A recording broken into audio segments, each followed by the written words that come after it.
Welcome to the Stronger Than Steel podcast with your host, Austin Davidson and John Keir, talking Steelers all the time. Now, here's Austin and John. Hello and welcome back to the Stronger Than Steel podcast. My name is John Keir, and joining me as always is my co-host, Austin Davidson. Hello. It's Season 3, Episode 10. We've got quite the episode here for you today. We're taking a look at 5 different edge rusher outside linebacker prospects. But before we get to that, Austin, some Steelers news to get to as we normally get to first. The NFL announced their preseason schedule for 2018. All games for the Steelers this year will be broadcast on local Pittsburgh television, so you will not be able to see it if you aren't in the local Pittsburgh area. The schedule goes as follows. The Steelers have 4 games. The first 2 are on the road. They're at Philadelphia to take on the Super Bowl champion Eagles, and then they're at Green Bay to take on the Packers in Week 2. Before they come home in Week 3 to face the Tennessee Titans, and they wrap up, as they always do, for the 16th consecutive year, the Carolina Panthers at home. Do you have any thoughts on the opening schedule? Nah, it's just preseason, so I really don't have many thoughts about it. Plus, we don't have the rookies yet, so I have nothing to really look forward to as of right now, so I don't have much to add. Alrighty. Well, Austin and I had been talking about kind of the interesting aspect of why teams play each other so often in the preseason. For years, what teams do you really recognize? Because I remember the Giants. We seem to play the Giants a lot. We've played the Bills a lot. Obviously, we've played the Panthers. We played the Eagles a good amount. Did you have any, do you remember, why that was the case? Or, do you have any recollection as to, maybe you were why do we play these teams all the time?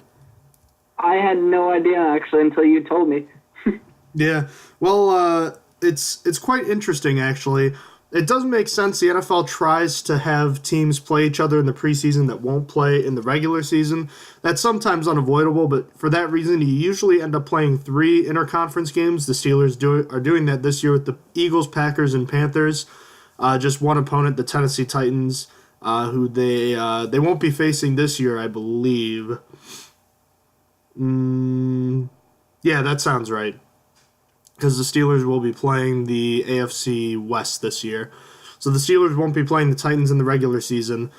And they do play the Panthers, but again, that's sometimes unavoidable. And then as far as playing the same team every now and then, the Steelers and Panthers have a lot of organizational ties, as they have with the New York Giants as well. So apparently there are restrictions. Obviously, the less travel possible, the better.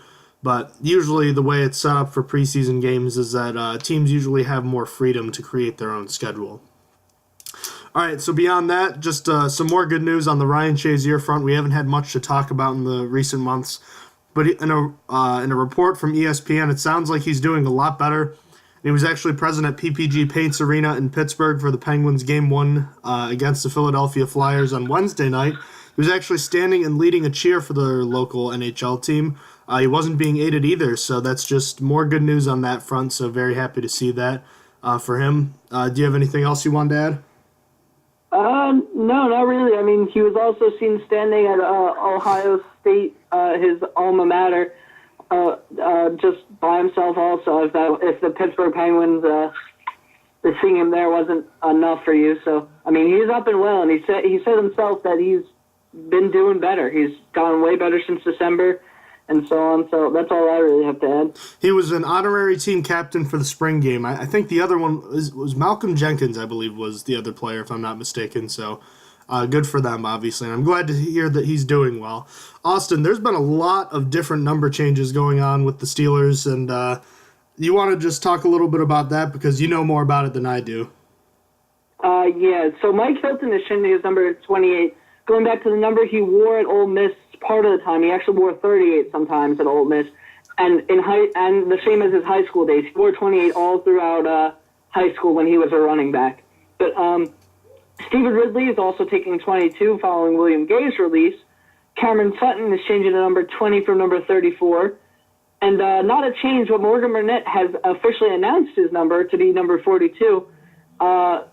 that's a number that hasn't been worn in a game for the Steelers since 2013 by safety Damone Cromartie-Smith, and that's the cousin of Antonio Cromartie and Dominique Rodgers-Cromartie. Then also, John Bostic claimed number 51. Nat Burr claimed a number 31. Malik Golden now has number 39. He was 30 in the preseason last year. And Matt Galambos has claimed 40, and he was 46 in the preseason last year. So that's all the number changes for the Steelers. If there's anything for you to add about any of these players? No, just remember that there's probably going to be even more throughout throughout training camp, the preseason, and ultimately the final roster. Because as you remember, Mike Hilton actually wore number 40 in the preseason. Do you remember that? I do actually remember him wearing number 40. So just remember that number changes aren't the most uncommon thing. Although I will say that Bostic and Burnett, they're changing their numbers after being signed. They probably won't change again. So that's probably what their numbers will be going forward. All right. So let's get into the outside linebackers or edge rusher. The debate nowadays is about whether or not they really are outside linebackers or if they're defensive ends or if it's just positionless football now. So nowadays they're being just called edge rushers. So based on that notion, if you will, what do the Steelers have at the edge rusher position right now? There's absolutely no depth here at the moment. We're still waiting on Chicolo to sign his deal after getting an original round tender from the Steelers.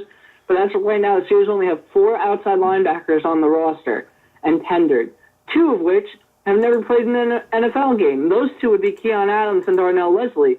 Both came from last year's draft. Adams was drafted in the 7th round by the Steelers, but suffered an injury before the season started and got placed on IR. But there were talks of him possibly making the roster over Moats before that injury. So there is hope for him. As for Leslie, he was an undrafted free agent picked up by Dallas, but got brought into Pittsburgh just recently. And there's really not much to say about him. I would say he'll probably be cut after camp. I would say that, but right now it's hard to say when the Steelers only have 4 outside linebackers on the roster, including him. As for the ones with NFL experience, they are T.J. Watt and Bud Dupree. T.J. Watt had a pretty solid rookie season, so I'm hoping for good things coming into this year, and I do have higher expectations, but it seems like the sophomore slump is a real thing in the NFL. I feel like we've experienced it a lot more in the last couple of years, so I am worried. But that just leaves Bud Dupree, and he's only got 1 year left if the Steelers don't pick up his option. Even then, he still hasn't developed into a player that we thought he would be. He's just been meh. Not terrible, but not great either. And at this point, he is pretty replaceable. But for now, he's a clear-cut starter with no one behind him at the moment to even challenge him for that spot. There is no one on this roster right now that I can say that will challenge Dupree. It's hard for me to even say Leslie's going to make the roster, but without the draft happening yet, this roster's really sad at the moment. Well, what do you think the Steelers have here? You know, it's actually pretty reminiscent of the inside linebacker position from last year. Wouldn't you agree? Yeah. When we talked about how badly they needed depth and nothing happened, and they didn't address it in the draft. And our worst fears became realized, obviously, in a pretty tragic way, but still nonetheless. So I'm hoping the Steelers will have learned from last year's problem with the inside linebackers. But as of right now, you said it. There's nothing behind the starters right now. You know, and there's nobody that has, nobody's really a certainty besides T.J. Watt right now, if that. I know you mentioned the sophomore slump. And even if he never becomes an elite pass rusher, I think he'll have a chance to improve next year. I understand your reason for tentativeness, but I think he established that he's for real. He can play against the run, he's great in coverage, and he can occasionally rush the passer. Bud Dupree on the other side is at a crossroads, let's be honest. He had a great second half of 2016, but he's been largely inconsistent, and he's shown us flashes as an athlete, but injuries and inconsistent play have really cast a shadow over his career at this point. With his 5th-year option coming up, this year is going to be huge for Dupree either way. The clock is ticking. Beyond that, Anthony Chicolo is the only quality depth here, but he hasn't signed his tender yet. Expect him to sign it at some point, since I'd be shocked if a team is willing to give up a 6th-rounder for Chicolo, and the Steelers could match it anyways, so he should be returning. And then rounding out the position is Leslie, who is likely just a camp body and last year's 7th-round pick, Keon Adams. He looked good in training camp last year, but that doesn't really tell us a whole lot, and he's coming off a season-ending injury. With good luck and hard work, he might be able to make the team next year, but you said it, Austin. There's a lot of question marks behind the starters here, so we need the Steelers to hopefully address this in the draft. So one more time, we've talked about it all offseason. The big question with Bud Dupree, do you give him his 5th-year option at this point? $9.2 million if he gets all incentives, obviously. That's how much you could be paying him. Do you give it to him? You got to. I think that even if there are rookies drafted this year and then they go on to draft next year, I think you need the depth. Just based on how bad the depth is this year, this is going to be a project position. This isn't a position that is going to be fixed this year, I don't think. I think this position is going to take a few years to get the depth behind that, at least 2, I think. I think it's going to at least take this year and then 1 more. So I think the answer is yes. I think at this point I was a little bit on the edge, but I think you have to go towards yes. What do you think? Yeah, I'm in complete agreement with you. Look, we have talked about it all offseason, and I think we've both kind of walked the line before. We're like, should the Steelers do it? Should they not? But the fact of the matter is there's just nobody behind the current starters that would really, is Anthony Chickillo really a guy you want starting games? Let's be honest. No, right? Mm-mm. I mean, he's a decent depth option, but again, outside of him, if he were to get injured, all of a sudden, if you lose Dupree or Watt, then you've got, nobody's, no offense to them, but nobody's playing. So you have to at least ensure that you have someone that can play in the NFL, and Dupree can play in the NFL. So you have to ensure that you have at least that going into next season. So yes, you definitely have to give him the option. All right, let's talk about players that the Steelers have lost in free agency at this position.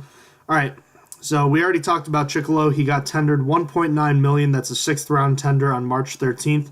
He hasn't signed it yet. Do you think there's any reason he wouldn't sign it at this point? I don't think so. I don't think he's going to get an offer from someone else. Why not take the $1.9 million and stay home? So I think he's got to take it. Maybe he's seeing what will happen after the draft. I'm not sure. We'll have to see there, but he's most likely going to sign it. The other free agent was Arthur Moats, an unrestricted free agent. I believe he's 33, 34 years old. He had 4 years in Pittsburgh. Solid time in Pittsburgh, but was never more than a quality depth piece. So he visited with the Falcons earlier this offseason, but didn't sign. Is this the end of the road for Moats, and should the Steelers bring him back? I think that the Steelers honestly should, because they have no depth, and he would provide depth, and he's familiar with the system. But, I mean, following the draft, I can't see that him having a spot, so maybe not. I don't know. It's really hard for me. I think that the Steelers are I feel like they could, but I also could I feel like they should, I'm sorry. But I also could see why someone would say no, they shouldn't, because there's just going to be rookies to replace them later anyway. So what do you think? Wait till after the draft. I want to see if the Steelers get 1 or 2 guys in the draft. Then maybe you bring him back. What do you think about that? I think that's that's their best course of action, if you ask me. Yeah, I think that's the best way to handle it, because you got to see what happens in the draft. So the Steelers pick 1 guy, 2 guys, and I mean, how early, so on. And I mean, he's not great, but he knows the system, and he can play a little special teams, even if it's not great. And he's a good locker room guy, so I'm sure the Steelers wouldn't be super opposed to bringing him back if they don't get anybody that they really want. All right. So we just talked about free agency need. Outside of Moats, I really don't see the Steelers adding anyone. I'd say the free agency need here is high because of the nature of the position, but we've already been around it. There's no one really left besides maybe Moats after the draft. Yep, just to echo your point, I totally agree. There's no one left. There is a free agency need, but I mean, not now, not after there's no one left on the market, really, that's worth taking a look at. Alrighty. On the flip side, though, the draft. I'm sure this is pretty obvious, but it's pretty high. There are other positions of need that are higher right now, I think you'll agree with me, like inside linebacker. But the depth here, as we've been saying, is terrible, and there's no successor to Bud Dupree if the Steelers, for some reason, don't give him his option. The position isn't very deep outside of the top guy, Bradley Chubb, so it's possible some good guys fall later in the later rounds. What do you think about that? I'm actually kind of hoping for that because this position is a very important position for the Steelers. It's not just one that they could take one in any round and it's helping them out. They could take one in the 7th round and he could be making the roster. So honestly, you could almost argue that this is the most important position needed in the draft because it can be taken anywhere. It can be taken at any point, and it's going to make an immediate impact on who is on the roster. So it is a very important position for the Steelers. I agree with you completely, Austin. So that being the case, I mentioned to our listeners that we have 5 different prospects today because we could see the Steelers taking an edge rusher in round 1. We could see one in round 7, which is kind of funny because we actually did see that last year, if you remember correctly. Adams being the last pick and Watt being the first. It could be a repeat. It is highly a possibility. Alrighty then, Austin. So that being the case, we decided to look at a bunch of them. So your first one, tell me about your first prospect.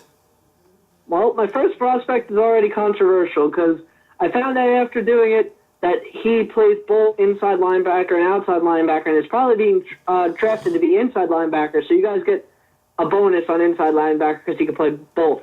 But that is Darius Leonard from South Carolina State. He is 6'2" and 213 pounds. Leonard wanted to follow in his half-brother's footsteps and become a Clemson Tiger, but they only offered him a preferred walk-on invitation, so he decided to take the full ride offered by SCSU instead, which probably turned out to be a mistake on Clemson's part because Leonard won him MEAC Defensive Player of the Year honors in 2016 with 124 tackles, 14.5 for a loss, 3.5 sacks, 2 interceptions, 3 pass breakups, and 4 forced fumbles. The year before, he had a solid year as well, getting good enough stats to earn himself a first-team All-Conference pick. Then what was even more impressive was as a freshman, he made an immediate impact, leading SCSU in tackles with 86, 14 being for a loss. So Leonard has a strong angular frame, which makes blockers struggle to square up with him.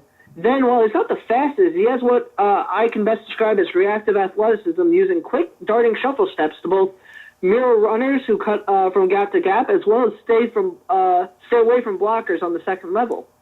He also uses long, twitchy strides in open field, and because of that, he has a rare, desirable pursuit speed and blazing closing speed that gets him from sideline to sideline. Then he's pretty good at finding the ball and processing what's happening on the play. Even when he's getting blocked, he's effective in playing off of them and then getting involved in the play. Then he is a consistent tackler who is patient, waiting until he has the best angle on this man. In coverage, he's fluid in zone drops, and even when matching up in man coverage, he's done decently, earning himself 6 career interceptions. Then finally, he's just had some crazy production and performances in 4 consecutive years, including 19 tackles against Clemson, as well as holding the 2016 MEAC Defensive Player of the Year. I'm sorry. I completely messed that up. He held 2016's MEAC Offensive Player of the Year and current Chicago Bear Tariq Cohen to his worst performance of the year. That's what I meant to say. My apologies. In college, he probably, flipping the other side of things. In college, he probably maxed out his frame or is at least close, so there isn't much room to get bigger and stronger. And that's not good since he is staying through his arms and chest and doesn't really have the NFL strength you want. Out of the 5 prospects I'm looking at, he has the lowest reps at the bench press at 17. When it comes to facing blockers, he has very little margin for error when taking on climbing offensive linemen, as he relies too much on just his athleticism to get past blocks on the second level rather than speeding ahead of them. Then he really lacks the toughness and or strength you want out of a linebacker. Despite being a willing hitter, he needs to more pop behind his pads, and he needs to show more aggression that you would normally see with a linebacker. Finally, there's still room to improve his coverage skills in man coverage by improving his instincts and pattern reading.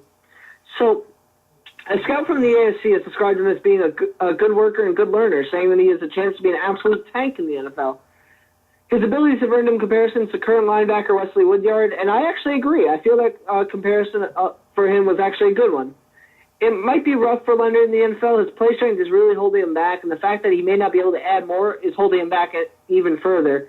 But I see a determined guy in Leonard. With his great athleticism and production, he's still going to be taken either the second or third round, and if I had to guess, it would be the end of the second round.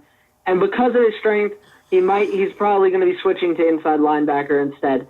But also, fun fact about him, he played with Javon Hargrave at SCSU for I think it was 1 year, I think I read. But anyway, that is Darius Leonard from South Carolina State. Who is your first prospect? Let me actually ask you a question, Austin, because I'm watching his highlight tape from last year right now. You're right, he's not very big. Do you think that he's moving to inside linebacker because of his size? That's my guess. I don't know, because I was confused. Like, I looked on NFL's site, and he said he was an outside linebacker, and I was ready, and he said he was listed. In his highlights, he played outside linebacker a lot, and I guess just because of his size and strength, he's moving to inside linebacker because he can't handle the edge of the big NFL tackles. I don't know. It's I honestly possible. really don't know why. I wonder, it might take time, because honestly, watching these highlights, he almost looks like a big safety to me. I don't know if you saw that. I honestly, I think I could see that. Yeah, big safety. I think what I'm trying to get at is that I think, based on what I'm seeing and what you've seen, you could see him kind of playing inside or outside, right? Yeah, he could be versatile in the next level. And that's something that the Steelers definitely shouldn't be turning their nose up at right now. All right, I was just interested because I was enjoying his highlight tape. All right, my first prospect is Uchenna Nwosu.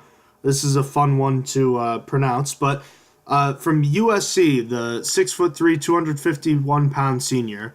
Nwosu had an interesting path to the NFL draft this year. Not long ago, he wasn't even sure that he wanted to play football, actually. He played in middle school growing up, but he actually quit his football team and didn't play again until his sophomore year of high school, at which point he actually became a Los Angeles All-City pick as a senior before earning a scholarship from USC. He was a reserve his freshman year and was suspended from his team's Holiday Bowl game that year after a fight with a teammate, prompting him to not enroll in school the next semester. A few months later, he changed his mind, though, and he returned to the team in the fall. And that got him his first college start in 14 games, which that start included 8 tackles and a tackle and a half for a loss in the Pac-12 championship game, so that was a big game. He finally became the full-time starting outside linebacker in 2016. He had 53 tackles, 7.5 for a loss, along with 3 sacks and 5 pass breakups, and he capitalized on his final season by setting career highs across the board with 14 starts, 75 tackles, 11 for a loss, and 9.5 sacks. So what does Nwosu do well? Well, he's a great athlete, and he plays with fluid movement along the line of scrimmage. This leads to a natural ability to change direction quickly, and that gives him a chance to make tackles on a lot of plays. His lateral movement, as I said already, is natural and fantastic on running plays. He crashes down the line and closes the edge quickly, making him a good player to defend against zone blocking schemes and zone running plays that run and force him to be the backside defender. And he also covers read options well. Coaches recognized a natural ability and desire to pursue the ball carrier. He takes good angles and he doesn't give up on the play. A strong hitter, Nwosu makes sure that you know you've been hit. Although he was a good tackler, he's smart and he knows when to try to strip the ball when he encounters the ball carrier who's been slowed down. He looks smooth when he actually drops into coverage too, and you know the Steelers must love that. He tested well in coverage the last 2 seasons with 19 total passes defensed in that time. So weaknesses though, Nwosu doesn't have very long arms and he's not very strong when he's rushing from the edge. He tends to get washed out by bigger offensive tackles, and he takes too long to get disengaged from a blocker when they get attached to him. He struggles to hold the line at the point of attack, especially if he gets double-teamed by a tight end. You can forget it. This could be due to the fact that he took some time off between middle school and high school, but his instincts and anticipation is not great, meaning he's going to be fooled on some plays. So he actually tries to rely on his athleticism when he gets beat, rather than his instincts and technique to work back to the play. Scouts have noticed that his motor runs cold sometimes, meaning that on those particular plays, he's not going to be a factor. And coaches believe he can actually play faster, but he hasn't done it yet, as evidenced by tackles sometimes beating him to the edge that aren't as fast as him. And when it comes to rushing the passer, Nwosu lacks a clear plan. He doesn't have any move that's overly effective outside of his bull rush, which he defaults to if nothing else is working, which is usually the case, so offensive linemen have a predictable enemy. And he lacks a counter move when he's first stopped or the lineman punches first, so he lacks diversity as a pass rusher.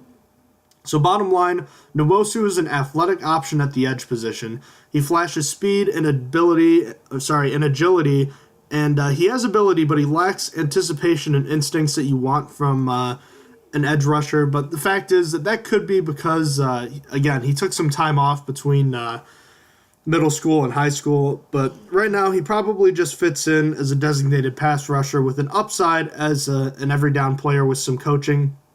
It'll take time, but the big question is, are his instincts going to improve? For now, though, questions about that are going to hold him to being a mid-round selection that could be picked as early as the third round due to his burst, athletic ability, and his competition in college. So he's an interesting option for sure. Austin, who is your second edge rusher prospect? My second edge rusher prospect is Malik Jefferson from Texas. He is 6'3" and 236 pounds. Jefferson was recruited as the nation's top linebacker, being the high school Butkus Award winner, while also earning Parade All-American and top 20 overall recruit in the nation as a high schooler. In his freshman year of college, he started 9 of 11 games, earning himself Big 12 Defensive Freshman of the Year, honorable mention All Big 12 selection, and consensus Freshman All-American by finishing with 61 tackles, 7 for a loss, 2.5 sacks, 2 pass breakups, and a forced fumble. In his next season, he also only started 9 of 11 games, again due to injury, but this time a concussion. Still, he got second-team All-Big 12 recognition for 62 tackles, 8.5 for a loss, 5.5 sacks, and 3 pass breakups. 2017 was his first season where he played in every single game, and really impressed. He led Texas with 110 tackles, 10 for a loss, and 4 sacks, and earned himself second-team Associated Press All-American status and first-team All-Conference accolades, as well as Big 12 Defensive Player of the Year. So he already had a build like an NFL linebacker, having a long athletic frame and a good distribution of muscle weight, so that's already a plus. He also has pretty long arms, which range far when he's making tackles. He's also got some pretty good speed to him. He's explosively fast and plays with loose hips. Because of his speed, he definitely covers ground quickly and can access the second gear when chasing down the ball carrier. That's not it, though. He has some great recovery speed to make up for slow processing on his reads. He's also got reactive quickness and great agility to smash into runners trying to speed past them. When he was given the reins and put into the right system with a new defensive coordinator, he was substantially more productive, going from 60 tackles to 104 in just one season. As a blitzer, he's going to be hard to stop with the combination of his size and speed, and could be a problem in both the A-gap or off the edge. In man coverage, his coverage is excellent. He just has the talent and speed to play it well, so he fits really well in a man coverage scheme. He makes it frustrating for catchers by crowding and squeezing their routes. Because of this, he has 7 career pass breakups. Then finally, he has the strength to reroute a tight end off the snap, so that's really good. So what's not so good about him is Jefferson's biggest weakness is that he lacks instincts. While he has the speed and strength to be great, he doesn't always use them. He doesn't have a feel for climbing blocks and usually struggles to stay ahead of traffic because of it. And he also gets pushed around more than he should because, as I said, he doesn't use his strength all the time. And also it's inconsistent coming to balance. Another problem he has is he ducks his head into contact, allowing blockers to swallow him and keep him out of the play at times. Speaking of taking on blockers, he's just too passive. It's almost like he doesn't fight it. He's just missing that aggressiveness you'd want out of a linebacker. Then as a tackler, his pursuit leverage is often inconsistent. He runs himself out of run fits, and he slides off tackles rather than using his long arms to wrap and complete the tackle. Then the last problems with Jefferson is that he doesn't play with a good knee bend, and we'll have to try and change that. And as a zone defender, he seems to be undisciplined and inefficient for the most part, making him useless in zone. So Malik Jefferson has been compared to Jordan Hicks by analysts, but I just don't see it. Honestly, I don't have an NFL comparison for Malik, as I can't really think of a linebacker strong and fast, great in man coverage, bad in zone coverage, and overall plays like Jefferson does. I wouldn't even say Hicks is the closest. His career production just never really matches great athletic traits, and that really worries me, as he has the speed, strength, and build to work with, but his actual instincts in football aren't too great. Regardless, because of his athletic abilities, he will likely be taken in round 3 or 4. I think he may be able to become a team starter, but if not, I can see him contributing on special teams anyway with all his talent.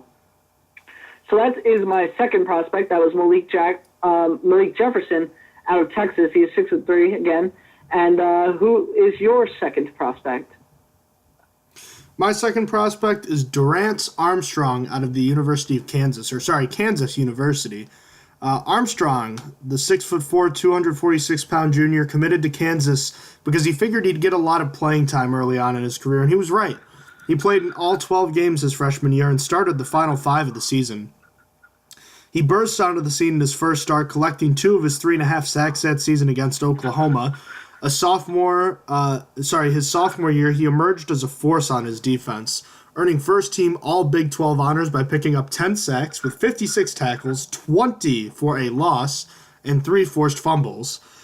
His production did drop in 2017, though, as his tackles for loss dropped to 9.5 and he only had 2 sacks. But he still earned second-team All-Big 12 honors as he improved his game in other areas, as he finished with 63 tackles, had 3 forced fumbles, and 4 pass breakups. So Armstrong, what does he do really well? Well, he's got long arms, and he's got a good frame on his body. He plays with loose hips and moves fluidly along the line of scrimmage, similar to Uchenna Nwosu. He's an agile weapon on the edge, and he's explosive off the line, giving him an advantage on the edge before he engages with the offensive tackle. Once he gets to the right level, he has fantastic bend in trying to turn the corner, and he couples that with great acceleration and speed. In fact, Armstrong is fast enough to pursue players all across the field, too. While at Kansas, he consistently rushed the passer in a 2-point stance and a 3-point stance. He already has a counter move developed as a pass rusher, which is an inside spin move. He has a good level of competitiveness, and he gives it all in every play. Watching Armstrong's hands when he's rushing the passer, you can see that they're active, especially when the play is coming his way. He uses them effectively and to his advantage as well. He has good vision and doesn't get fooled on play-action passes very often, and despite being light for his height, he holds up well against tackles and tight ends who block down on him, trying to wash him out of the play. On the flip side, though, he was a one-dimensional player at Kansas because he was a 4-3 end, so even though he was standing a lot of time when he was rushing the passer, he never dropped into coverage, and because of this, scouts aren't sure if he's going to be comfortable where he actually has to stand for the majority of the time. And yes, he stood part of the time, but he'd likely be asked to do this all the time. His balance is also not great when he's engaged. Although he does show good bend, which I mentioned, he can overextend his feet, causing him to actually get pushed over or fall. He can trip himself in the middle of the play. He could stand to get stronger, too, especially considering the strong alignment at the NFL level. In crucial situations, scouts notice that his technique kind of disappears, and it works against him. His production fell sharply in his sophomore year, from his sophomore year to his junior year. That's definitely concerning. And he doesn't do a good job of setting up engagement with a blocker. So basically, he doesn't give himself any help when he sets up with a blocker, and that'll take him out of the play sometimes. So bottom line, Armstrong is an interesting prospect. He has a good build and has more weight to add to his frame. Scouts are going to be worried about his production, his drop in production last year, but people who follow the team have told scouts that this is because of a change of scheme on defense where he has to play the run first. But at the same time, Armstrong may be asked to play the run first in the pros as well. He's a raw athlete, but he won't be a starter until he refines his technique a little more. With good coaching and a move to outside linebacker, Armstrong could become a complete player and a starter in this league. He's got a high motor, and I really liked what I saw on the tape from him this year. He's projected to be taken in the 5th round of the draft, but his talent and potential could probably warrant a pick in the 4th round or even earlier, and I really liked him. So Austin, all that being said, Who is your third prospect? My third prospect is Marquise Haynes out of Ole Miss. He is 6'3" and 235 pounds. Haynes had originally committed to North Carolina after high school, but decided to change up his route by going to prep school first, then heading over to Ole Miss. As a freshman, he earned freshman All-American as well as SEC All-Freshman pick after starting 4 games and garnering 31 tackles, 9 for a loss, 7.5 sacks, and 3 forced fumbles. The next season, he was second-team All-SEC honoree, getting 43 tackles, 16.5 for a loss, 10 sacks, and 3 forced fumbles. In 2017, he won Ole Miss's Chucky Mullins Award as a defender that embodies the spirit and courage of the late Chucky Mullins, who actually, if you guys don't know who Chucky Mullins, like I didn't, Chucky Mullins was a player for Ole Miss who, at the age of 19, got paralyzed while playing football and then died 2 years later from it. So they gave him an award to remember him by, and it's usually meant to give to good play, not like good on the field, but like good people that also did good on the field. So that's really good to hear that he got that. So he finished the season with 45 tackles, 11 for a loss, 7.5 sacks, and 3 forced fumbles, earning himself second-team All-SEC recognition along the way, and then decided to declare for this year's NFL Draft. So I think my favorite thing about Haynes is he has a great burst to him. He explodes out of the gate and out of starting blocks using his burst speed, and then uses that pure speed to get around the edge and to attack the quarterback. The edge burst will also help open up more inside opportunities against oversetting tackles when in the NFL. He's also got a pretty good range to him. Combining that with his speed, he can pursue anyone he wants on the perimeter. It also helps him land the first jab into a blocker's frame. He shows persistence and tenacity when going after the quarterback and isn't one to give up, often putting in secondary efforts, which has led to sacks for him. Then he's got a pretty good body control at the point of attack, as well as a good understanding of when to shift his weight to maximize his contact balance and increase his hit power. Then, finally, he's not overly bendy, but uses his forward lean to play underneath the tackle's hands. So, what's not so good about Haynes is that he doesn't really have the build of a linebacker at all. He is slender with thin legs and has more of a body type of a big safety. As for his strength, he doesn't have the upper body power to combat tight ends and tackles and to set the edge, at least not reliably. Then there are a few problems with his speed. He has a linear speed, but he doesn't have that great change of direction speed you would expect from a guy this size. Also, he's unable to turn his speed into power as a pass rusher. Then there have been quite a few times that he's been stuck on blockers. He just doesn't have the base to hold up dry blocks and also struggles to fight through redirect blocks. And that's probably because he plays upright sometimes. Then finally, he hasn't learned to use his hand in pass rushing at all, but that can be fixed. That's mostly the least of my worries. Haynes is an interesting project player. I think if the right team and coach gets him, he could be something great. And he has a lot of good things to work with, but right now he's just a little too raw. He's a liability as a run defender, and he can be blocked pretty easily, but the team could use him as an extra pass rusher in certain pass rusher sub-packages in the 3-4 defense. But for him to stay or even become a starter, he's going to need be a little bit less predictable in his pass rushing, as well as get a little more toolsy. As of right now, he's probably going in the 5th or 6th round, but more than likely the 5th, because he does have some good things going for him.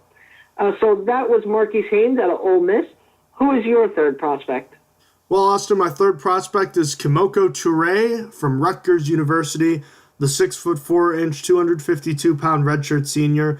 Toure has made it to being a potential draft pick, despite the fact that his high school football program was constantly in flux. And what I mean is that the program actually didn't exist in his sophomore and junior seasons. It just, there wasn't a football program. But he actually exploded onto the scene his senior year with 19 sacks. But he only had 2 scholarship offers, including one from Rutgers. He was redshirted his freshman year in 2013, and he actually parlayed that year off into a freshman All-American honor in 2014 by leading the team with 7.5 sacks, despite being a reserve for most of the season.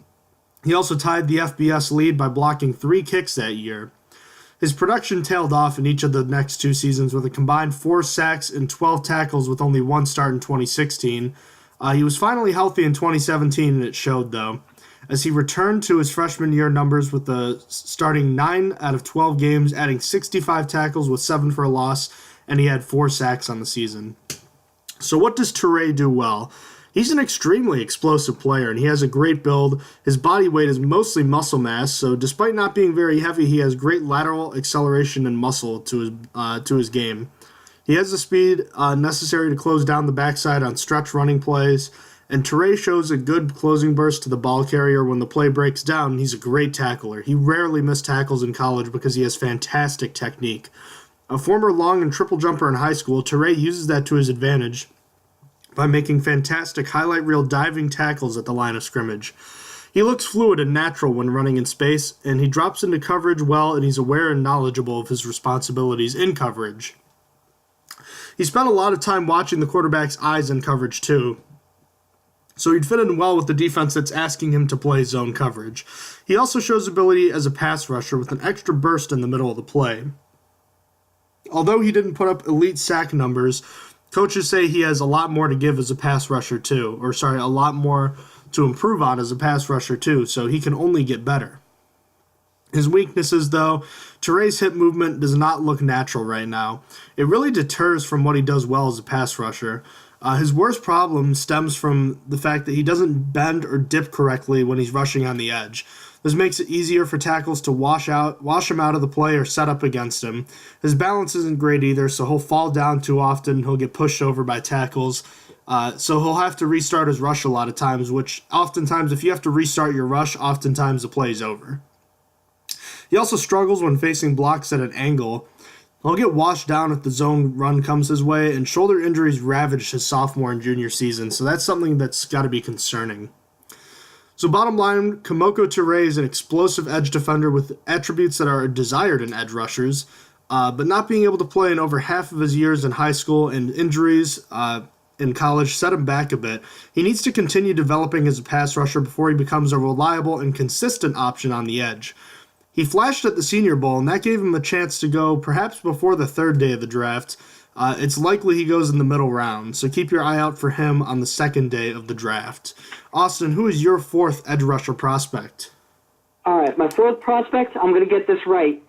Obaniah Okoronkwo out of Oklahoma. His name was really hard for me to say the first time, but I'm really proud of myself. But he's 6'1" and 253 pounds. His nickname is Obo, so from here on out, he is Obo, so you don't have to hear me butcher his name, because I want you to remember I got it right. So Obo started as a reserve in 2014, making 8 tackles, 3 for a loss, and 2 sacks. In 2015, he was just for 9 games, getting 9 tackles and 2 sacks, but was sat for the rest of the season as an internal discipline. In 2016 is where he really got to shine, earning himself a second-team All-Big 12 selection, making 67 tackles, 12 for a loss, 9 sacks, 3 pass breakups, and 2 forced fumbles. In his next year, he got even better, getting 76 tackles, a team-high 17.5 for a loss, 8 sacks, and an additional 2 pass breakups and 3 forced fumbles. For his performance, he won Big 12 Defensive Player of the Year award, and that might sound familiar because I didn't know this was a thing. I just found this out, but he split it with my other prospect, Texas linebacker Malik Jefferson. I didn't know you could split the Defensive Player of the Year in college. I found that out when doing this. So he also joined Jefferson in being named second-team All-American by the Associated Press. So what's good about him is that he has a compact build with thick, broad shoulders and well-built legs. He gets great drive out of his legs, and combine that with his ability to maintain leverage allows him to play through soft edges at the top of his rush and attack the pocket from flat angles. He has shown flashes of NFL power when smashing into people, and also shows some solid strength at the point of attack. But he has some pretty good acceleration to him, showing the ability to get sideline to sideline to help run down the ball, as well as the ability to get off the ball and upfield rather quickly. When it comes to production, he's been pretty impressive in the amount of tackles he's had due to quick disengage off of blocks as well as finishing tackles fast. As a rusher, it just comes natural to him. He's got a variety of tools that he uses, like a hesitation moves where he changes pace and changes his path to the quarterback. Then finally, he's been talked about by coaches as a great leader in the locker room, maturing a lot since entering the program. So he doesn't really have the desired length that an NFL team would want, and of starting 3-4 outside linebacker. So that's his first issue. Then I really think my biggest problem with him is that he doesn't have a lot of experience in coverage, sometimes looking lost on the field. I think the next most pressing issue is that he can absolutely be destroyed by a quality run blocker. Then speaking of going against quality, his pass rush skills come into question because he didn't really beat many quality Big 12 tackles with his pass rushing abilities. He mostly picked on inferior tackles with just pure power and effort instead. Then there's a lot of fundamental problems, like he doesn't take the stand early in the rep, he plays tight-hipped, and then his first step when rushing the quarterback tends to be a false step. But the good thing about all these things, all these few, are that they are fixable. Then he has a couple problems using his hands. Firstly, he needs a faster punch to stop edge blockers from taking control of his frame. And then secondly, he needs to get more skillful with them. He's just mostly violent with them. Lastly, he's got to work on becoming more slippery as a rusher. That's really it. So although he has some really solid strength to him and his build is NFL ready, it's going to be the lack of coverage ability that's going to be holding him back. Because he can't really play every down on defense if he can't play coverage. Not every play is going to be a pass rush play. But besides that, some small stuff needs some work, and it's not necessarily guaranteed to be fixed when he gets into the NFL. Regardless, because of his potential, although we'll probably be going in the third round, I can't really see him going sooner, but he does have the possibility to fall into the beginning of the fourth round. So that is my fourth prospect. Who is your fourth prospect? My fourth is Kylie Fitz out of Utah at 6'4", 263 pounds, the redshirt senior. So he's kind of an interesting prospect in the fact that he tested well at the combine, and he was a well-known prospect in high school. The 4-star recruit was a top 10 defensive end prospect in the nation. He showed some really great promise in his high school career. He committed to UCLA originally, but after a disappointing season which saw him just play 6 games, he decided to transfer to Utah. He redshirted in 2014 before he became a primary starter on the defensive line, starting 11 of 13 games as a sophomore in 2015. That year, he became a dual-threat player, actually, racking up 7 sacks while coaches noted he was notably effective against the run. He finished with 41 tackles, 8 of them went for a loss, and he also forced 4 fumbles. Seemingly ready for a breakout 2016 campaign, Fitz was lost for the year in the second game of the season, finishing with just 4 tackles on the year, but you could see he was primed for something big, and the fact that 3 of those were for a loss and he had 1.5 sacks in less than 2 full games played. He returned to the field in 2017, but injuries nagged him all years. He only started 10 games and made 23 tackles while registering just 3 sacks. So Kylie Fitz, what does he do well? Due to scheme changes on defense in his time at Utah and also playing in UCLA, he's an experienced player in any stance, 2 or 3-point. He knows what he's doing at the start of the play when he's rushing, and his first step is explosive, and they come with a purpose.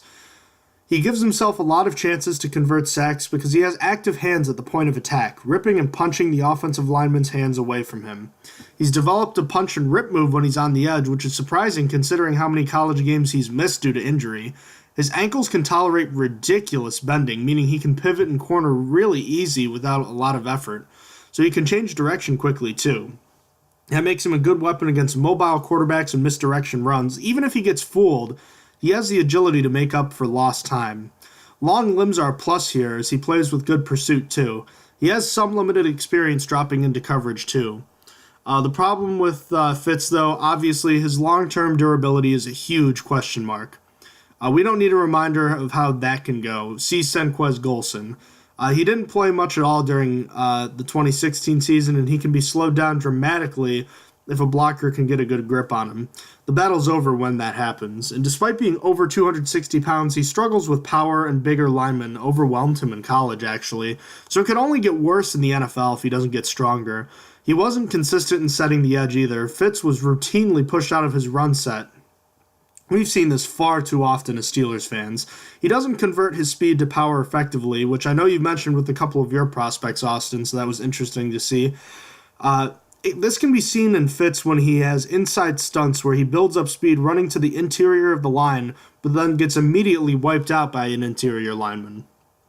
So bottom line, it'd be one thing if Fitz was healthy for the majority of his college career, but the last 2 years were marred by injuries. That's a huge concern for any team that's interested in him. This means there isn't a ton of tape against good competition, and he hasn't been able to hone his technique because of it. He has the talent and traits to be a good pass rusher, but it's hard to see if he'll get better or even become that because of the injury concerns. It's very unfortunate, but the injuries probably drop his draft stock at least around maybe even 2 or more. He is projected to be taken between the 4th or 5th rounds, so a team could take a flyer on him late in the draft. So that being said, Austin, who is your 5th and final prospect that Steelers fans should be taking a look at? My 5th and final prospect is Shaquem Griffin out of Central Florida. He is 6'1" and 227 pounds. And Griffin isn't just a feel-good story. He's actually a great football player. He just proves that nothing is unachievable, as he's going to be an NFL player in less than a month without a hand. If you guys didn't know his story, he lost his left hand due to a rare prenatal condition, but that didn't stop him from achieving football greatness. Central Florida really only signed him to confirm they got his brother, Shaquille Griffin, to go there, but quickly found out that Shaquem had a lot more to offer than they thought. In his first year starting at outside linebacker, he won Defensive Player of the Year, leading the Knights with 57 tackles, 92 total tackles, 20 of them being for a loss, 11.5 sacks, 7 pass breakups, and an interception. Yes, an interception. He then got better in his final year, again being a first-team all-conference pick for 74 tackles, 13.5 for a loss, the team leading 7 sacks, another interception, 3 pass breakups, and 2 forced fumbles. Football is his passion. He grew up with learning it with his brother, who was drafted last year by the Seattle Seahawks, and never stopped. Even when he was offered full scholarships to schools for his track abilities, he stuck with football. He's got some pretty good athletic ability to him overall. He's the fastest prospect either of us looked at today, and it's not even really close. He ran a 4.38, with the next closest of either of our prospects being Malik Jefferson, who ran a 4.52. It's really his track background that has helped him develop the acceleration to quickly get off the snap and to outrace tackles on the edge, as well as helped him develop an impressive burst speed that he demonstrated in the Senior Bowl as well as the Combine. He's got some strength in his upper body to go along with the speed that helps his punch. Then he is very tough. He doesn't ask for mercy, and then he repays it by showing no mercy himself, often trying to punish his target with hard hits, and it's resulted in a few fumbles from the tape I've seen. Then he's got really great instincts and plays smart. He processes the game plan and just gets it done. He's also a bit versatile, as he has the talent to play a 3-4 inside linebacker and 4-3 outside linebacker. Finally, he's coming out of college with a lot of production, including 5 sacks in over 2 years, as well as 13 passes defense on 42 targets. So what's not so good about Griffin is he could use a little bit more mass on his frame, more specifically some more lower body strength, as he's mostly high cut. As for his actual play, against stronger, powerful blockers, his contact balance falls below average, and disengaging from said blocks is a challenge. It's not just those blocks, though. He's torn down by cut blocks as well. Then as a tackler is probably where he has the most problems. There's just little margin for error with him. Without disrespecting him, it's just hard to do with only one hand. Combining that with his target point as a tackler getting a bit high sometimes, he's allowed 4 broken tackles this past season. Then finally, he needs to play with a more consistent knee bend when he gets into the NFL. So Griffin is a walking wonder. I sincerely encourage everyone to go check out his highlights, as there are just some impressive things in there, like his scoop and score against Austin P. I think that's how you say it, Austin P. State University. It's just impressive. It's going to be hard in the NFL only having one hand, but that is something he's been told all his life. It's going to be hard. But he has overcome most of his obstacles thrown his way thus far, and he has an outrageous amount of speed for a linebacker on the edge, and he just shows that he can be skillful in coverage. I think he really impressed at the Combine. So while analysts have projected him going in the 4th or 5th round, I just can't see him making it out of the 3rd. You also have to think he's a business pick. Just as to me, James Conner was a business decision last year. Generated a lot of jersey sales because he had such an inspirational story. And Griffin's got an almost equally as an inspirational story to him that will sell jerseys regardless if he performs in the NFL. So again, I think he's gone in the 3rd round. To me, it would be dumb for a team not to take him in the 3rd round. So that is my 5th and final prospect. That was Shaquem Griffin out of UCF. So who is your 5th and final prospect? My final prospect is Aid Aruna. I'm not sure how you say his last name, out of Tulane. He is a towering figure at 6'6" and 262 pounds. The redshirt senior was born in Nigeria. He actually came to the United States and became a good basketball player in school before his coaches decided to football coaches convinced him to play football before his senior season. Despite playing only 1 year of high school ball, he was rated as a 3-star recruit, which is honestly quite an achievement on its own. Aruna redshirted his freshman year in 2013 and played 8 games the following year, making 7 tackles and adding his first career sack. He finally cracked the starting lineup in his redshirt sophomore season as he started 11 of 12 games, adding 32 tackles, 5 for a loss with 3 sacks. His best year came in 2016 when he started every game, all 12. He had 43 tackles, 10 for a loss, and had 5 sacks. He did not duplicate that success last season, as he only had 25 tackles and 3 sacks in 11 starts. So, what's great about him? Well, obviously, if you were to say, show me the ideal frame and size for a big edge rusher, I would show you Aid Aruna. He is a tall and physically imposing player with good muscle to him. Coaches have been telling scouts he can actually get stronger too, so what you see right now is not where you're going to get in a few years either. He has a long wingspan and big hands. When he learns how to use them, he won't be fun to face in the NFL. He finally learned how to use his strength effectively in his last 2 years in college at the point of attack. He wasn't an outstanding run defender on the edge, meaning setting the edge specifically, but he showed that he can do it, and he has the athletic traits to continue to improve at it. His long wingspan, his long wingspan and strong punch give him the chance to create extra space for himself.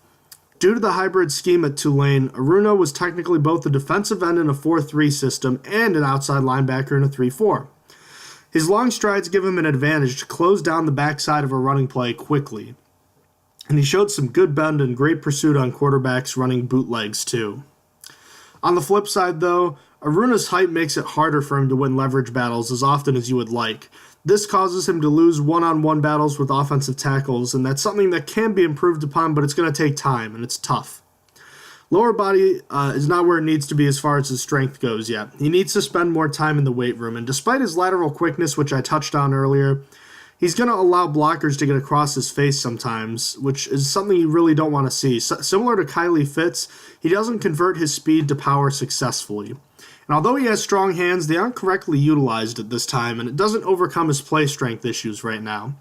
If a lineman punches center on his chest plate, it'll stop Aruna in his tracks, and his rush ends right there. Therefore, he doesn't have a good counter move as a pass rusher, and for that matter, he doesn't have a good pass rush in general. He lacks a concise strategy and just tries everything without much technique. So it's a question mark at this point if he'll be able to become a consistent threat as an edge rusher in the NFL. So bottom line, Aruna's great frame and tangible traits are sure to get him drafted by a team in need of a good athlete on the outside. However, he looks like a very raw prospect that needs a lot of work on his technique, and he needs to add more weight and strength to his lower body. Questions about his ability to rush the passer, since he never did it well in college, will keep him from being an early round selection. He did have a great combine, and that's probably going to result in him being selected a round or even 2 rounds earlier than originally anticipated. Original projections had him going between the 4th and 5th rounds, but I could actually see a team taking him in the 3rd just because of his size and how he tested at the combine, so keep your eyes out for him. All right, Austin. Now that we have looked at all of our prospects, let's rank them as far as how you would, as far as how you'd like to see them as far as fit with the Pittsburgh Steelers. So why don't you go ahead? Okay, so my number 1 is going to be Shaquem Griffin. I just love what he provides. I like his speed. He reminds me of Bud Dupree coming out because of his speed and athleticism, but I think he could be something special. Not only that, even if he turns out to not work out, I like the insurance that, as I said, he's still a business pick and will make the Steelers a good amount of money in jersey sales for the 2nd year in a row. I think that works out for the Steelers, and regardless of however it turns out. If he's there in the 3rd round and the Steelers skip out on him, I'm going to be really kind of pissed. But next up is Marquise Haynes. He's raw, but I see value. He wouldn't be taken until the 5th round, and the Steelers need depth. I think he could rotate in on a few pass rushing plays and actually contribute too. he will be a liability against the run if he ever has to take on a starting role. But I just see him as a rotational player, as a backup. I think he could fit well. But then these next two were very hard. It came down to the two defensive player of the years. They both were ranked very similarly on NFL Draft Scout. They were both ranked very similarly on Walter Payton. And they obviously split a award the same year. It was really hard for me to pick these two. But it came down to the fact of how the Steelers have been using outside linebackers. So I have to pick Malik Jefferson. He's just better in coverage. And while people will say, you said he sucks in zone, and the Steelers run mostly zone, well, it's better to have someone that's an elite talent in man coverage and is just not good at zone than someone who has no skills in coverage at all. That's just how I saw it. And the Steelers have shown to like to drop Bud Dupree back a lot rather than using his pass rushing skills more. So while I actually would prefer Obo more, I think Malik is the better fit for the Steelers. I also feel like he can contribute on special teams, so I like that about him. And that leaves Obo next. Obo goes after Jefferson, as I said. He's just not experienced in coverage, and that's not what the Steelers have wanted out of their linebackers as of late. And that's, last but not least, is Darius Leonard. For the pick he was going, I was left unimpressed. I found out that he could play both outside and inside, so I guess that's something else to consider since the Steelers need both. So he can be moved to whatever fits best, but I don't know. I just expected the first-round pick to be an inside linebacker, and there's going to be so many other value players in the third round. I'd rather just skip out on Leonard personally because he's going to be going a little bit too high for a player that, after watching his highlights, left me unimpressed. So how do you rank your prospects? All right, my favorite prospect, he's one of my favorite prospects I looked at this entire process, was Durance Armstrong from Kansas. Look, he's considered a raw prospect by the scouts, but based on the tape I saw, he looks like the most impressive pass rusher to me. He can play the run too, and he can stand to get stronger and better. And where he has to improve, this is crucial, is dropping into coverage. And yes, I know he rarely did it at Kansas, and that's the Steelers really don't like that. But, you know, I see like where you're going with that, Austin. I do agree with you as far as the Steelers are probably getting someone who can drop. But I think the Steelers need to start getting guys that can just get after the quarterback. They haven't had a guy who's been a force on the edge since LaMarr Woodley and James Harrison when they were in their primes. That's approaching a decade ago, and that's kind of ridiculous. I mean, it's an extreme example, but the Jaguars' playoff game was ridiculous. The Steelers have been getting a lot of sacks the last few years, but at the same time, are they generating a ton of pressure because of it, or are they just sacks? I don't know. What I do know is that I think the Steelers, if they get an edge guy, if they get him later in the draft, he's probably going to be a depth guy, which is where Armstrong is going to go. He was projected between the middle rounds. So if you get him in the middle rounds, he's not going to be starting right away. Let him, when he plays, just worry about rushing the passer. The Steelers need to do that more. So I think if the Steelers draft Armstrong, they need to place an emphasis on just rushing the passer. Let him focus on dropping into coverage as he matures, but just make his primary concern getting after the quarterback, because I think he was the best player that I looked at when it comes to doing that. Second was Kamoko Toure. Look, he looks good to me. He had a solid highlight reel, and he did a lot of what the Steelers ask of their players. The only reason he wasn't my top guy here is because he wasn't as good of a pass rusher as Armstrong, and he had some injuries in college that really made me hesitate. Third was Aid Aruna. He looks like a tank out there on the field when I watched him. His drop in production last year slides him down the list a bit, and he never became a great pass rusher, so I have some concerns about that. So that doesn't fix the Steelers' problem either. So it's an interesting prospect, but he's not my first choice either. Fourth is Uchenna Nwosu. Look, he reminds me a lot of Bud Dupree, a player scouts raved about because of his athletic abilities. His highlights just didn't jump out to me, and he's not a bad player. In fact, I wouldn't be mad if the Steelers took him, but he's also not my first choice. A lot has been made about his high number of pass breakups. Most of those came on deflections at the line of scrimmage, which is good, but it's deceiving to say he's good in coverage too, and a lot of it, like half of his pass breakups occurred at the line of scrimmage. So just wanted to point that out. Finally, I have Kylie Fitz, and look, this sucks. Injuries are awful, but, this guy looked like exactly what I would have wanted out of an edge guy. But the fact is, he just never played enough, and I saw a potentially talented career ended because of a crazy injury history before, Senquez Golson being the one I'm talking about. I just don't want to see that again, so I'd really like to pass on Fitz. I apologize, and I'm sorry because he seems like a good player, but I just don't want to deal with another crazy injury history. So that'll wrap up my rankings of my prospects. So let's get into NFL news. There's quite a bit to get to, Austin. What do you want to start with? I think we should start with the Browns, personally, because also our second thing listed is apparently changing. So, all right, well, let's start with the Browns then. So they signed Jarvis Landry, the slot receiver, to a 5-year deal worth a total of $75 million with the $47 million guaranteed. What do you think about that? That's an average of like $15 million a year. Yeah, this is Cleveland still. I've already been questioning a few of their trades. The one for Jarvis Landry actually wasn't one of them, but now I am. They completely overpaid him and did what Cleveland does best and just managed to take everything they did to look good, and they made it look bad. They got Jarvis Landry for a solid price. Then what are they going to do? Overpay him by giving him an average of $15.1 million a year. Yikes. Same old Cleveland team as we can't come to know this past decade. New management has not changed anything. Even if they might have improved to 4 wins this season. Good for them. But what do you think? Yeah, Landry has been a good receiver in the NFL, but he averaged less than 9 yards a catch last year. Why would you give that guy $1 million per year less than Antonio Brown? That doesn't make any sense. My faith in Cleveland making terrible moves has been restored. So, this was not something I would have been happy about if I were a Browns fan. Thank you, Cleveland. The second bit of news we got to get to, Richie Incognito. I'm sure you've been looking at that since you last saw it. He was originally placed on the reserved/retired list. His career was supposedly over. He said nothing was going to change his mind, and yet today he said he's intending on showing up to workouts on Monday. So what is that all about? I have no idea. Like, I forgot to change it before we got to the script because I actually did see it. But I'm glad you got there first to change it. Apparently he's showing up to camp on Monday. Like, okay. He had like a major meltdown. I was like, oh, no, I'm fine. I'm just going to go to work. Who knows what happened? Incognito he is, but incognito he is also not. Damn. All right. There's nothing really to say on that until anything happens, so we'll keep you updated as far as what's going on there.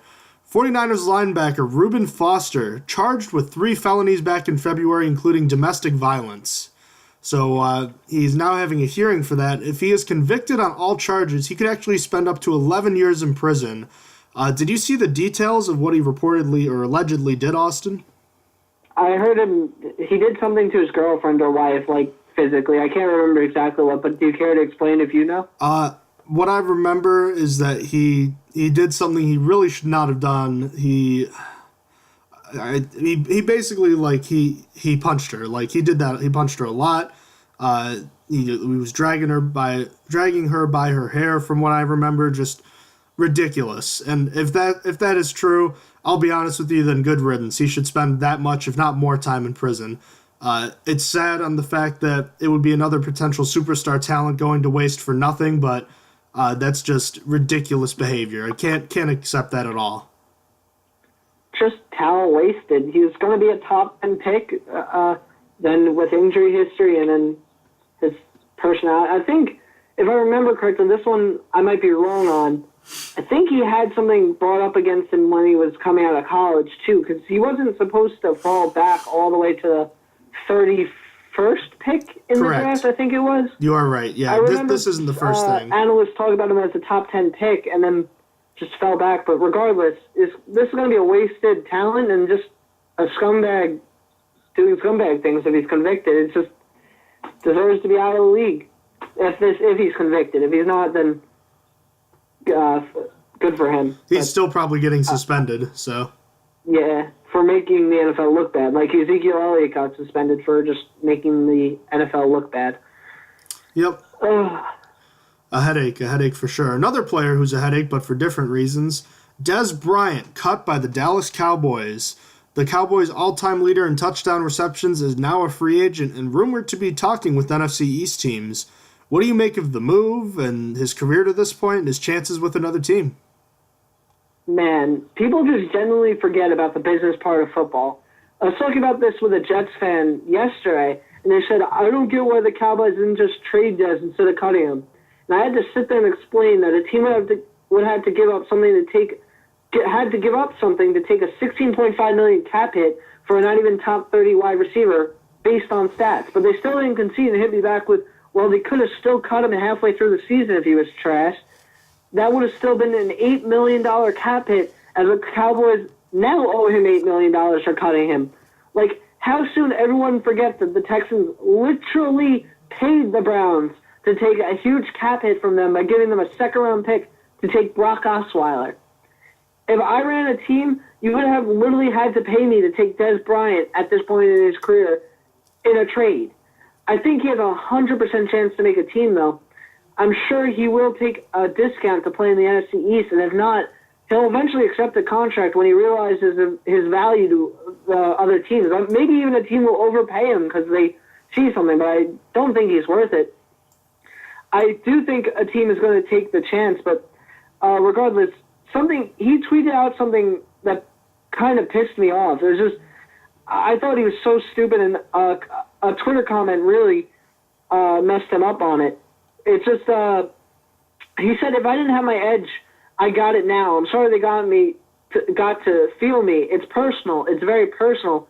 And I think the first response to that tweet did it best. In quotations, making $16 million a year didn't give you the edge you needed to perform, but getting your feelings hurt will give you the edge. Really, Dez Bryant? He's just so emotional. I really have never liked Dez Bryant. I never liked his attitude. I never liked Dez at all. So I totally agree. He's just being a little bit of a crybaby when he's not had the production. So what do you think on all this matter? The Cowboys absolutely made the right move here. I don't understand what the love affair with Dez Bryant has been all about. I understand when it was going on during his really good years, but I never liked him even then, as you just said. I always thought he was overrated. In the last 3 years, he's been a plug, nothing more. He's a headache, a talented player, but a headache. As far as where he ends up, I mentioned the NFC East. That would be interesting, but I think the fact of the matter is Bryant's like a number 3 receiver on most teams, in my opinion. I don't think he's that good. I haven't seen anything to make me think that he's good. People telling me that, he's this great receiver. What has he done? There's so many other receivers that I'd rather have than Dez Bryant right now. Not even talking about his freaking headache of, emotional problems that he's got going on. I just don't want him. He complains about everything on the field, too. He seems like a detriment to his team, and I really would not want that if I were an organization. If I had to guess, if he's going to the NFC East, he's going to either Philly or Washington. I don't know why he'd go to New York. He'll probably have one big game against the Cowboys, and then he'll have an aggressively average season the rest of the way, because that's what he's all about now. So that's the end of my rant on Dez Bryant and his very, very mediocre career. Mark Sanchez was just suspended 4 games for PED use. Normally I don't really side with the players on this, but for whatever reason, maybe I'm wrong, I'm probably wrong, but I feel like he actually didn't mean to take it. I don't know. Well, I think we can officiate his career over, don't you think? What team is going to want to bring in a third-string quarterback that can't even play for 4 games? You could find another for cheap as their third string and won't have a suspension. I agree with you, though. I don't think he meant it. It's just I don't see him continuing the NFL, even if it was a mistake. It was just, what team is going to want to bring him in when he already has a 4-game suspension on him? You know what? I applaud Mark Sanchez for his career being able to last as long as it did after being, honestly, his first couple years in New York weren't that bad, but he's not a good quarterback. And you know what? It's good for him that he managed to play as long as he did, because honestly, we're coming up on what? It's 9, almost 10 years since he got drafted, right? Yeah, and I think we're entering his 10th season in the NFL.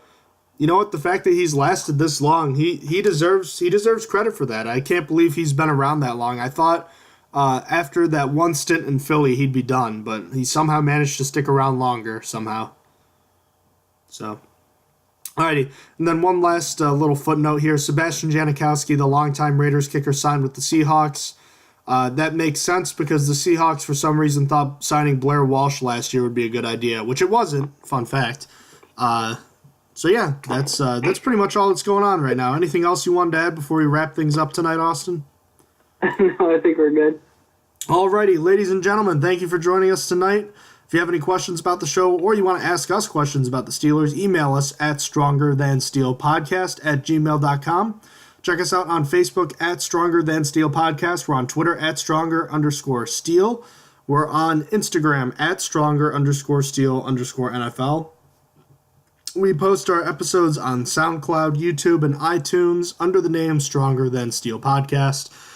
And last but not least, check out our website, StrongerThanSteelNFL.com. StrongerThanSteelNFL.blogspot.com. All right, thank you again, Austin, for joining me today. We've got 2 more preview episodes before we do our final mock draft episode, and we'll see if we want to do anything else at that point. The NFL draft is 12 days away. Yeah, no, wait. 26, yes, 12 days away. It's coming up fast. Can't wait for it, Austin. Can't wait. I'm excited. We're going to see what the Steelers do, and we're going to see if they make a mistake like they did last year by not drafting an inside linebacker. You mean the mistake the Steelers made by not drafting 2 long snappers? You're right. They made the mistake of not getting enough special teams players. They needed to draft a kicker for competition for Chris Boswell as well, and another long snapper to provide some more competition. Exactly. Can never have enough long snappers. Anyways, ladies and gentlemen, thank you for joining us again. And Austin, you have a wonderful night. Thank you for listening to the Stronger Than Steel podcast. Have a good night.